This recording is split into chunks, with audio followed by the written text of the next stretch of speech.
Salut à tous les pelos, c'est Pelo et on se retrouve aujourd'hui pour une nouvelle vidéo que vous allez bien kiffer je pense. On va voir ensemble les 11 joueurs qui ont donné leur nom à un geste technique. On va voir ensemble les gestes, je vais mettre toutes les vidéos, toutes les buts comme d'habitude. Donc restez bien jusqu'à la fin et on est parti. Donc premier joueur, c'est peut-être l'un des plus connus, son geste le plus connu, Antonin Panenka. Donc on va regarder sa Panenka ensemble. Il a fait ce geste en finale de l'Euro 76 contre l'Allemagne. Et là où c'est vraiment impressionnant, c'est que c'était le penalty décisif. C'était une séance de tir au but en finale de l'Euro. Et là, il a fait ce geste. Cette Panenka qui aujourd'hui, on connaît tous, voilà, qui a été utilisée maintes et maintes fois maintenant. On peut le voir par Zidane, notamment en finale de Coupe du Monde, par Andrea Pirlo à l'Euro, etc. Et Antonin Panenka a même dit que le joueur qui l'a fait le mieux, la Panenka, c'est aujourd'hui Sergio Ramos. Deuxième joueur à avoir donné son nom à un geste technique, le Madrilène Fernando Redondo. On voit ça ensemble. Donc c'était en 2000, en quart de finale de la Ligue des Champions à Old Trafford. Et là, regardez ce qu'il va nous faire le Madrilène. Superbe geste technique pour ensuite servir magnifiquement Raoul. Donc c'est un geste qu'on voit pas trop en ce moment. On n'entend pas trop à la télé. Il a fait une Redondo. C'est vraiment sa signature à lui. Mais c'est pas un geste qu'on voit très très souvent. En tout cas, il l'a fait en 2000, ça a marqué cette soirée-là à Old Trafford et il a donné son nom à ce geste technique. Troisième joueur qu'on va voir ensemble, Johan Cruyff. Là, pareil, c'est un nom qu'on n'utilise pas beaucoup en France, mais il a inventé le Johan Cruyff Turn, donc on va dire le demi-tour Cruyff si vous voulez. On voit ça ensemble, donc c'était à la Coupe du Monde avec les Pays-Bas, Coupe du Monde 74, si je dis pas de bêtises, c'était face à la Suède.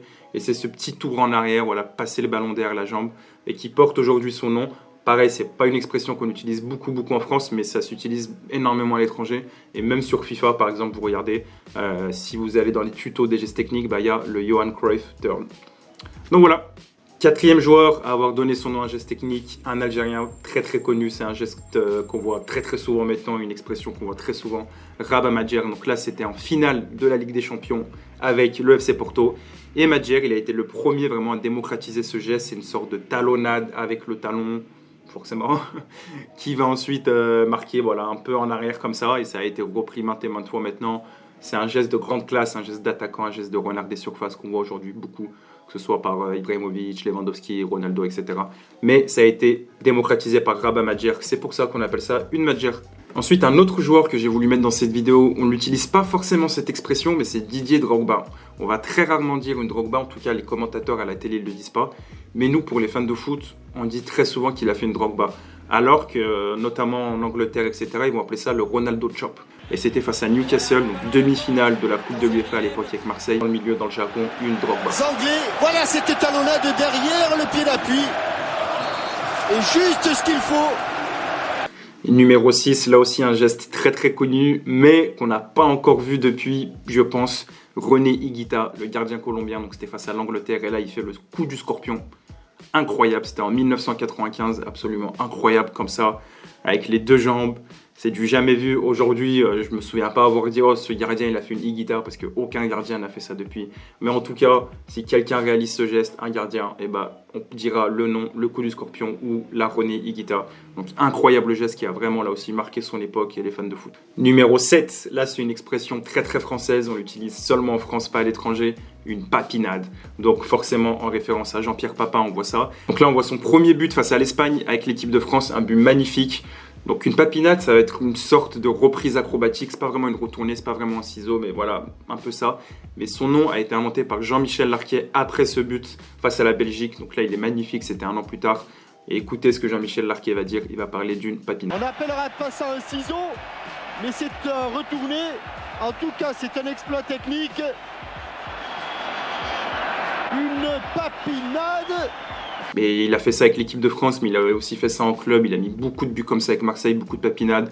Là, on peut en voir une ou encore avec le Bayern Munich. Il a vraiment démocratisé ce geste. Et en France, dès qu'on voit un buteur faire ça, on dit une papinade. Notamment quand Djibril Cissé mettait des boulets de canon avec Auxerre, on appelait ça une papinade. Huitième joueur à avoir donné son nom à un geste technique. Et là, c'est pas vraiment un geste technique, c'est une boulette. Luis Arconada, gardien de l'Espagne. Finale de l'Euro 1984, donc c'était France-Espagne du coup franc de Michel Platini.